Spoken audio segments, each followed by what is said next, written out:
अस्सलाम वालेकुम फ्रेंड्स, मैं हूं करीम बख्शियाल। आप देख रहे हैं करीम बख्शियाल व्लॉग्स। मैं आज सुबह सुबह 24 नवंबर रोज़ जुम्मा को यहाँ साहिल समंदर पे आया हुआ हूँ। यहाँ पे ये बहुत खूबसूरत इजाफ़ा हुआ है। ग्रासी लॉन्स का पौधे लगाए गए हैं। उसके अलावा भी जो एक नज़ारा है सनराइज़ का वो बड़ा प्यारा है। ये है जी DHA डिफेंस हाउसिंग अथॉरिटी के साथ सी व्यू। ये शहर के बहुत नज़दीक है। मेरे पीछे आपको बोट नज़र आ रही है। ये रेस्टोरेंट है फ्लोटिंग बोट के नाम से शायद।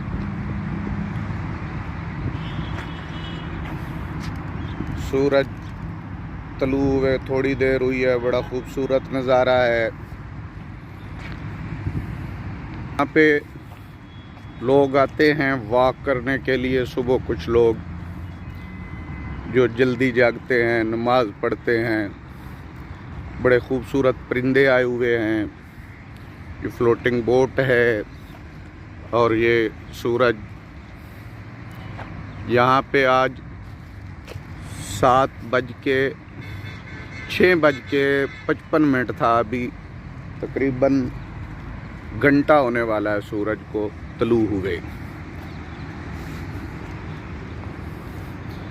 ये इन्होंने बहुत अच्छा किया। बहुत खूबसूरत ग्रासी लॉन बना दिए हैं। ये जो दो बुलंदो बाला इमारत हैं, ये डॉलमन मॉल है। वो वाली जो है बैरियर टाउन की आइकन टावर्स।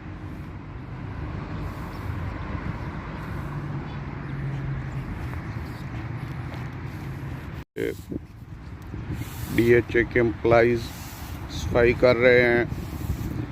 ये बड़ी मेहरबानी है डिफेंस हाउसिंग अथॉरिटी की कि इन्होंने ये वॉकिंग ट्रैक और ये ग्रासी लॉन बना दिया है।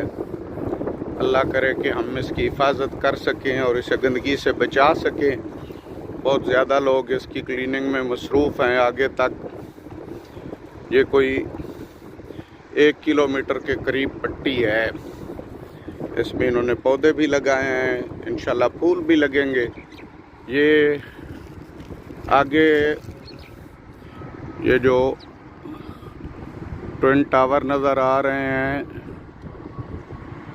डॉलमन मॉल के, इससे थोड़ा सा पहले डॉलमन मॉल से मैकडॉनल्ड है और साथ इसी तरह एक बहुत खूबसूरत पार्क है। वो उसकी बाउंड्री वॉल है, बड़ी बड़ी कवर्ड है। उसकी एंट्री मैकडॉनल्ड से होती है। तो वहाँ पे बाहर में फरवरी के एंड में या मार्च के स्टार्ट में फूलों की बहुत बड़ी नुमाइश लगती है। फ्लावर एग्जीबिशन होता है।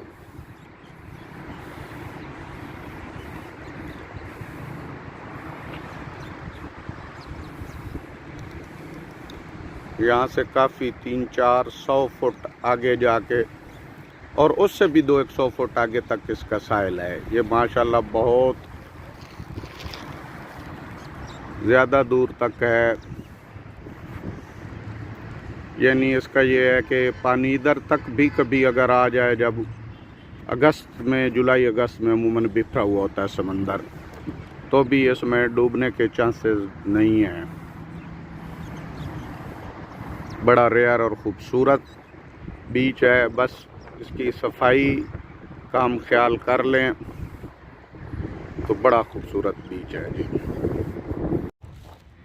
यहाँ पे साहिल समंदर रोड से काफ़ी हट के है। तो ये सारा ही साहिल, लेकिन जो समंदर है वह रोड से काफ़ी हट के है। इसका कोई मद्दोजज़र का भी हिसाब होता है। जुलाई अगस्त में ये जहाँ हम जा रहे हैं यानी कोई 200-300 फुट आगे पानी आ जाता होता है। यहाँ पे बहुत खूबसूरत परिंदे बैठे हुए हैं हर जगह पे और हैं भी बहुत बड़े बड़े।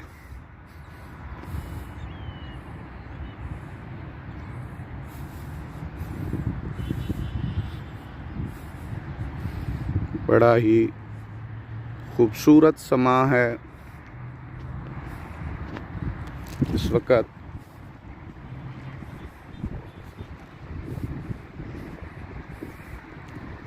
कराची जो पाकिस्तान में दूसरे शहरों से मुख्तलिफ है या नुमायाँ है, वो समंदर की वजह से है। यहाँ पे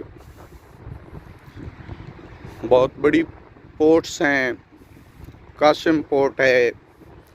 ये अरेबियन सी जो है, ये बहुत बड़ी पट्टी पाकिस्तान में गवादर, पसनी, बलूचिस्तान से शुरू हो के, ये बल्कि गवादर से तो कहते हैं ओमान की लाइट्स भी नज़र आती हैं। वल्लाह इलम गया नहीं हूँ, इंशाल्लाह जाऊँगा, व्लॉग बनाऊँगा तो आपको दिखाऊँगा।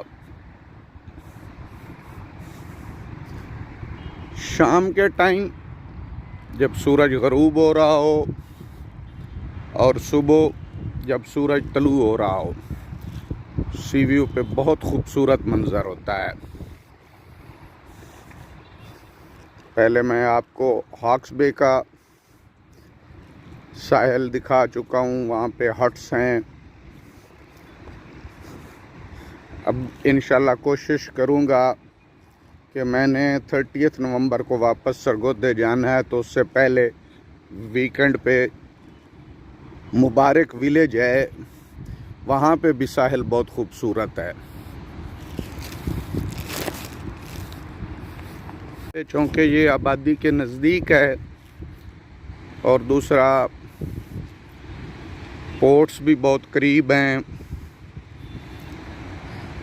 जहाँ से हार्डली 4 या 5 किलोमीटर राइट साइड पे पोर्ट होगी, तो आयल के शिप्स भी लगते हैं, पोर्ट कासिम भी, फिर सेवरेज भी आती है। पूरा बहुत बड़ा 1.5 करोड़ आबादी का शहर है कराची।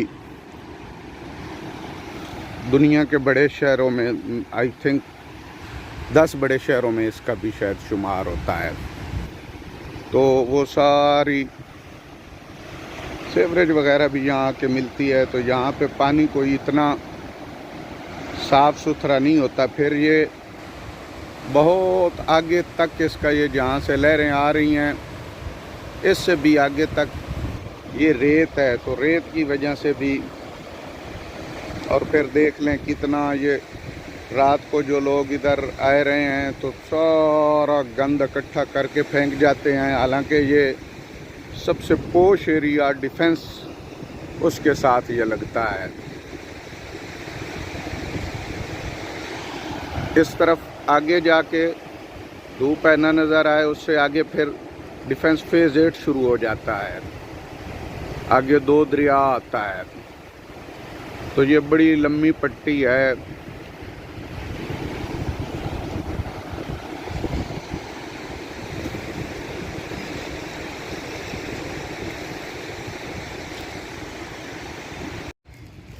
कव्वे और जो परिंदे पहले भी आपको दिखाए थे, हमारे यहाँ बगला होता है, जब ज़मीनों को पानी लगता है तो वो बहुत ज़्यादा आ जाता है। ये बगला नहीं है, उसी की किस्म है, उससे ये बड़ा है जो हमारे यहाँ पंजाब में हम देखते हैं। ये गौलों के गौल परिंदों के यहाँ सी व्यू पे होते हैं। जब उड़ते हैं तो बड़ा प्यारा मंज़र होता है। उसके अलावा चीलें भी आई हुई हैं। वाह, खूबसूरत।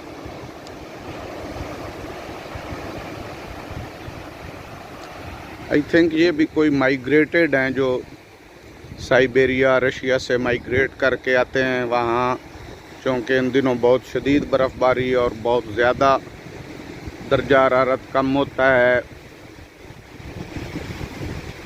तो ये परिंदे फिर माइग्रेट करके गर्म इलाकों में आ जाते हैं। कराची का मौसम साहिल समंदर की वजह से, अरेबियन सी जो इसके साथ लगता है कराची के, इसकी वजह से मोतदिल होता है। इधर अप्रैल मई में हबस हो जाता है, कभी जून में भी। वो हवा रुकने की वजह से, अदरवाइज टेम्परेचर इतना ज़्यादा नहीं होता। फिर आजकल भी जो एयर टाइट रूम्स हैं, बंद कमरे हैं, जैसे ऑफिसेज हैं, तो उनमें एयर कंडीशन चलाना पड़ता है। कराची में बहुत दफ़ा सुनामी की वार्निंग्स इशू हुई हैं। इस दफ़ा भी बिल्कुल कोई 100 किलोमीटर पहले आके तूफ़ान ने रुख तब्दील कर लिया था। ये मैं चूँकि अपनी कंपनी 2006 में इस्टेब्लिश की थी यहाँ कराची, तो मेरा बहुत आना जाना रहता है। कितनी दफ़ा वार्निंग्स आई हैं सुनामी आएगा, लेकिन अल्हम्दुलिल्लाह आज तक ये जितना भी बिखरा हुआ हो इसने नुकसान नहीं पहुंचाया। उसकी एक वजह जो ज़्यादा लोग इत्काद रखते हैं, मैं तफरक़ेबाज़ी से बहुत बचता हूँ, गुनहगार लोग हैं। पहले इंसान को ख़ुद अपने ऊपर शरीयत नाफिज करनी चाहिए, उसके बाद मसाइल और इख्तलाफी मसाइल में नहीं पड़ना चाहिए। लेकिन यहाँ पे हज़रत अब्दुल्ला शाह गाज़ी रहमतुल्लाह अलैह, ये जो बड़ा आइकन टावर नज़र आ रहा है, उसके साथ आपका मज़ार अक़दस है बहुत ऊंची जगह पे। ये जो बड़ा मैंने अभी किया है इसके साथ, वो तब बिल्कुल समंदर के ऊपर पहाड़ी थी जब आप तशरीफ़ लाए थे। आप चौथी पुश्त में हसनी हुसैनी सैयद हैं,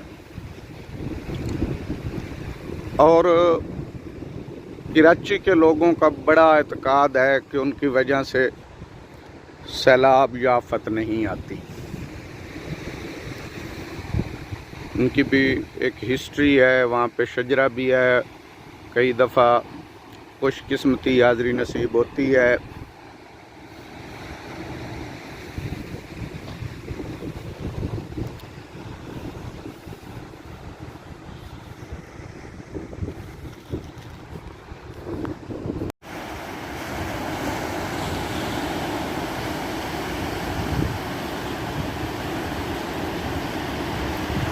ये दिन में 2-3 दफ़ा आगे जाता है, फिर पीछे चला जाता है।